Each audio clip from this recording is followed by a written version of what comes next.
හැල්ලමයි. ඊළඟට බලමු හත්වෙනි පාඩමේ කියන්නේ වියලි කලාපයේ පැණි නගර පිරිහීම කියන පාඩමේ අපිට මොනවද හම්බ වෙන ස්ථාන කියලා ලකුණු කරන්න. ඉතින් මේ ඔක්කොම පාඩම් වල ගත්තොත් අපිට එක වගේ ස්ථාන දැන් කීපයක්ම ලකුණු කරන්න තිබුණා. ඒතර මේකේ ප්‍රධාන වශයෙන් ස්ථාන 20ක් තියෙනවා. අපි මුලින්ම අනුරාධපුරය, පොළොන්නරුව, එවැගේම කුරුණෑගල දෙකක් විදියලා එවැගේම මහනුවර යාපනයේ ටික ලකුණු කරගෙන ඉමු. එතන අනුරාධපුරය ලකුණු කරන් ළමයි මල්ලතොයි මෙන්න මේ වගේ හරි ස්ථානයකින්. එතකොට මේ තියෙන්නේ අනුරාධපුරය.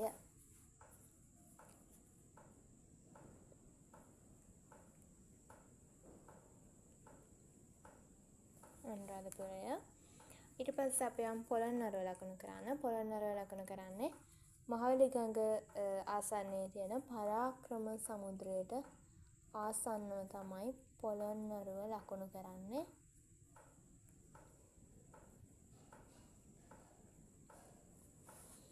ඊට පස්සේ අපි මේ තියෙන අබන් ගඟ පාස් කරගෙන එද්දී අපිට හම්බ වෙනා මෙතන මිනිපේ අමුණ. මිනිපේ අමුණ මෙතන මෙන්න මෙතන තමයි මෙන්න මේ වගේ ස්ථානයක අපි ඉරි කැලකින් තමයි මේ අමුණු ලකුණු කිරීම සිදු කරන්නේ. මෙතන තියෙන මිනිපේ අමුණ. ඊට පස්සේ මේ දිගේදී මෙන්න මේ හරියෙන් තමයි අපි මහනුවර ලකුණු කරන්නේ. මේ වීඩියෝ බලන්න කලින් අනිවාර්යයෙන්ම මුල් වීඩියෝ ටික බලන්න. මොකද මම ඒ පැහැදිලිවම ලකුණු කරන ස්ථාන කියනවා. මේ ටික අර ලකුණු කරපු ස්ථාන වේගෙන් තමයි කියාගෙන යන්නේ. ඊට පස්සේ අපි බලමු යාපනයේ ලකුණු කරන ළමයි මෙන්න මේ හරියේ. මෙන්න මෙතන වගේ තමයි අපි ජම්බුකොළ පට්ටන නැත්තම් දඹකොළ පට්ටන ලකුණු කරන්නේ. ඒකේ අපි හතරවෙනි පාඩමේ පැරණි වරායන් සම්බන්ධව ජම්බුකොළ පට්ටන හේවත් දඹකොළ පට්ටන ලකුණු කරන ආකාරය කතා කරා. ඊට පස්සේ මේ තියෙන ළමයි යාපනය. ඊට පස්සේ අපි යමු මාගම ලකුණු කරන්න අපි එන්න ඕනේ මේ කිරින්දි ඔයට. කිරින්දි ඔයේ මෙන්න මේ කෙළවරෙන් තමයි අපි මාගම ලකුණු කරන්නේ. මාගමට ටිකක් උඩින් මෙන්න මේ හරියෙන් තිස්ස මහාරාමයත් මාගමට පහළින් මේ හරියෙන් ළමයි බූන්දල ලකුණු කරන්නේ. අතර සිතුල් පව ලකුණු කරන්නේ අපි මැණික්ගඟ ආශ්‍රිතව මේ හරියෙන් වගේ තමයි සිතුල් පව ලකුණු කරන්නේ. ඊට පස්සේ අපි යමු ගාල ලකුණු කරන්න. ගාල ලකුණු කරන ළමයි මේ තියෙන්නේ පොඩි අතු ගංගා දෙකක් තියෙනවා. මේ තියෙන්නේ නිල්වලා ගඟ, මේ තියෙන්නේ ගින් ගඟ. අතර ගින් ගඟට ආසන්නයේ වගේ තමයි අපි මේ ගාල ලකුණු කරන්නේ. එතකොට මෙන්න මේ හරියෙන් වගේ මෙන්න මෙතනින් තමයි අපි ගාල ලකුණු කරන්නේ. ගාල කියන්නේ ගින් ගඟට ආසන්නයේ. ඊට ටිකක් උඩට ආවට පස්සේ අපිට හම්බ වෙනවා, ඒ කියන්නේ ගින් ගඟ පහු කරගෙන ඉඳි අපිට හම්බ වෙන ගංගාව කළු ගඟ. කළු ගඟට ටිකක් උඩින් මේ හරියෙන් තමයි රයිගම ලකුණු කරන්නේ. කළු ගඟට ටිකක් උඩින් රයිගම ලකුණු කරනවා. රයිගම පහු කරගෙන එද්දී ළමයි අපිට හම්බ වෙනවා කළු ගඟ පහු කරගෙන ඉද්දී අපිට හම්බ වෙනවා කැලණි ගඟ.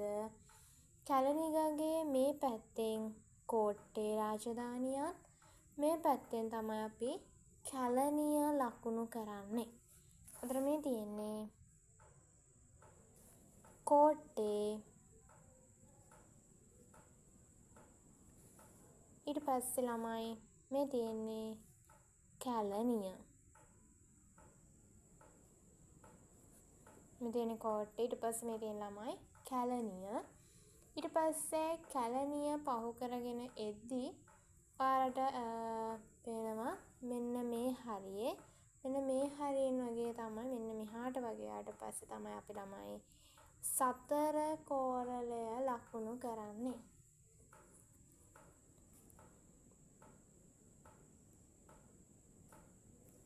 එළියට විතරක් කරන් ලියන්නම්. මෙතන තමයි අපි සතර කෝරළය ලකුණු කරන්නේ.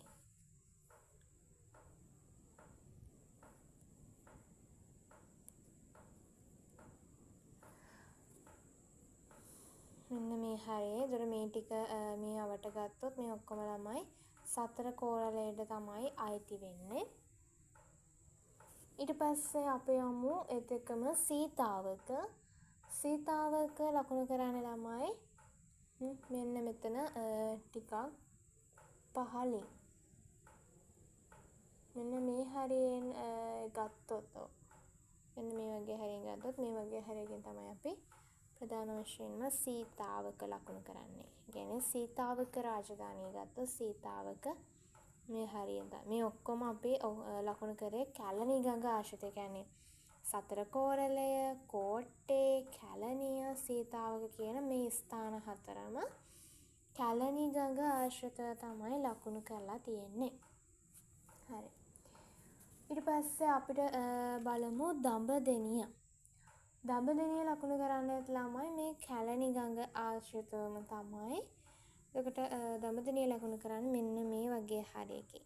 මෙන්න මෙතනින් තමයි අපි දඹදෙනිය ලකුණු කරන්නේ.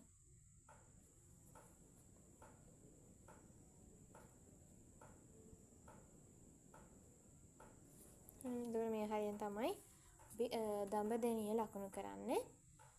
ඊට පස්සේ අපි යමු හලාවත.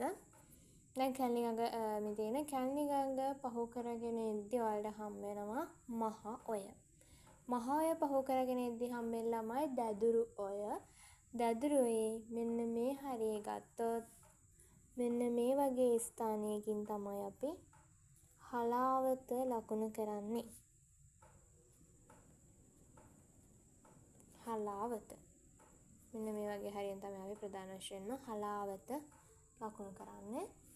ඊට පස්සේ දැදුරුවේම තමයි පඩුවස් නුවරත් ලකුණු කරන්නේ. කියන්නේ දැදුරුවේ මෙන්න මේ වගේ හරියෙන් එද්දි මෙන්න මේ ස්ථානේ ගත්තොත් මෙහාට මෙනවා. ඒතර මෙන්න මේ වගේ ස්ථානයකින් තමයි අපි පඩුවස් නුවර ලකුණු කරන්නේ.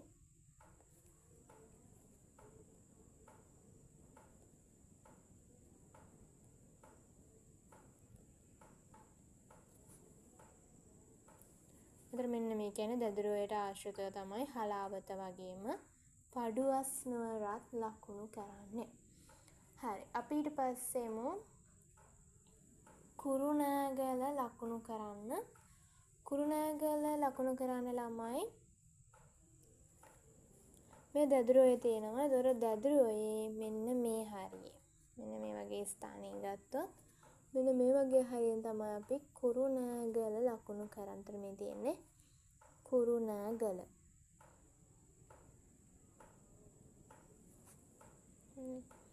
අතර දැදුරුව ආශ්‍රිතව තමයි හලාවත, පඩුවස් නුවර, ඒ වගේම කුරුණෑගල කියන ස්ථාන තුනම මේ අපි ලකුණු කරන්නේ දැදුරු ඔය ආශ්‍රිතව. හරි.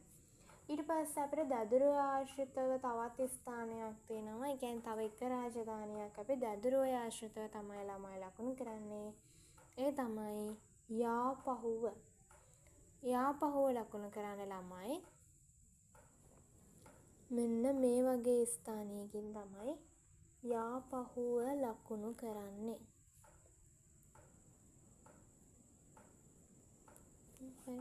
යාපහුව ලකුණු කරන්නේ දැදුරුවය ආශ්‍රිත මේ ස්ථානයෙන් තමයි යාපහුව. හරි. දැන් අපි බලමු අපිට මොන වගේ ස්ථාන තව ඉතුරු වෙලා තියෙන්නේ කියලා ලකුණු කරන්න. අනුරාධපුරය, පොළොන්නරුව, ඊට පස්සේ මාගම, පඩුවස් නුවර, දඹදෙනිය, කැලණිය, ඒ වගේම ගාල්ලත් ලකුණු කරා. සතර කෝරළය, කෝට්ටේ, හලාවත, යාපහුව, සීතාවකත් ලකුණු කරා. හරි.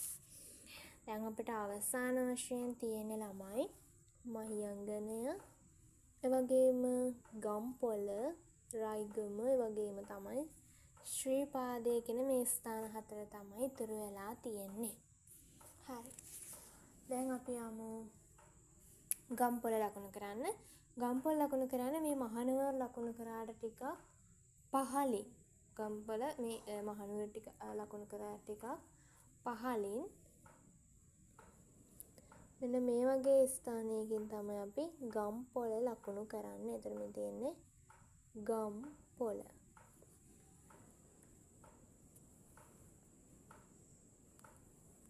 මේ වගේ ස්ථානයකින් තමයි ගම්පොළ ලකුණු කරන්නේ.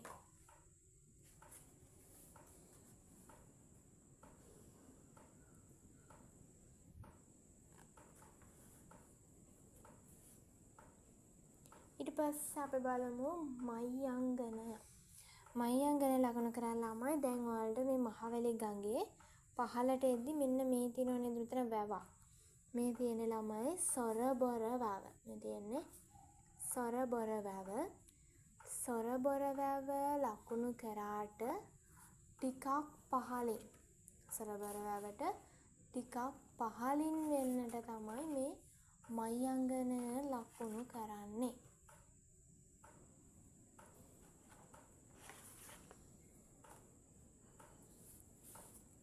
මෙන්න මේ හරිය වගේ ගත්තොත් මෙන්න මේ වගේ හරියකින් තමයි මයංගනය ලකුණු කරන්නේ.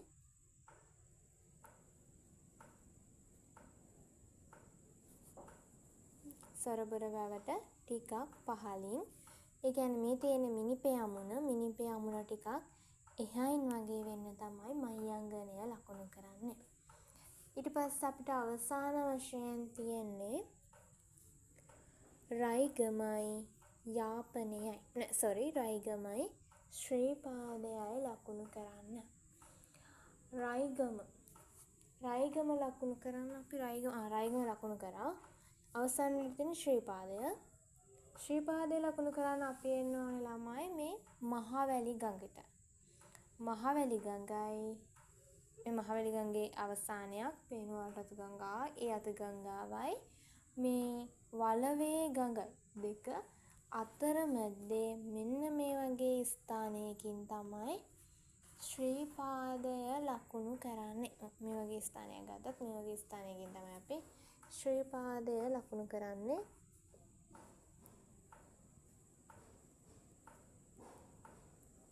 එතන මේ වගේ ස්ථානයකින් තමයි ශ්‍රීපාදය ලකුණු කරන්නේ. හරි. එතකොට දැන් අපිට 7 වෙනි පාඩමේ දීලා තියෙන ස්ථාන 20ම ලකුණු කරලා අවසන්.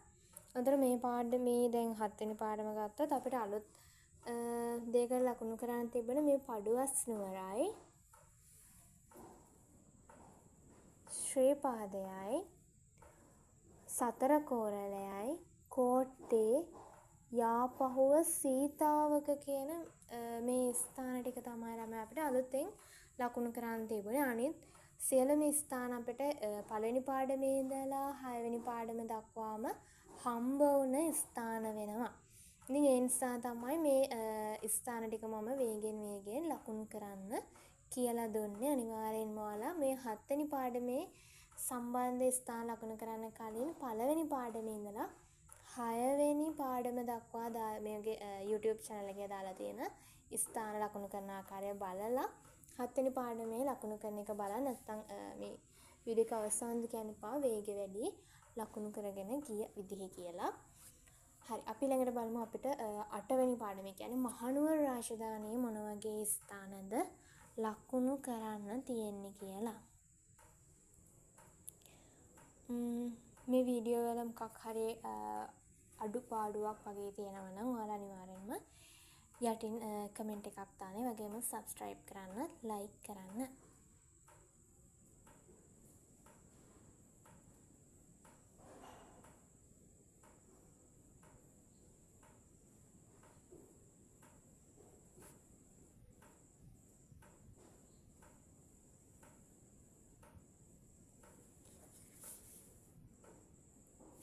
මෙතන මේ ඩොට් එකක් තියලා ළමයි මේ තියෙන ජම්බෝ කොළ පට්ටන නැත්තම් දඹ කොළ පටුන ඒකත් ලියන්න. නැත්නම් ඒක පටලව ගනි.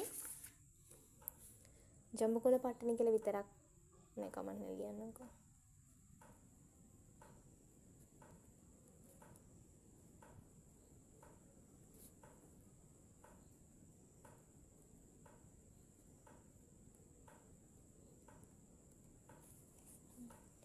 තියෙන ජම්බු කොළ පටුන නැත්නම් තියෙන දඹ කොළ පටුන.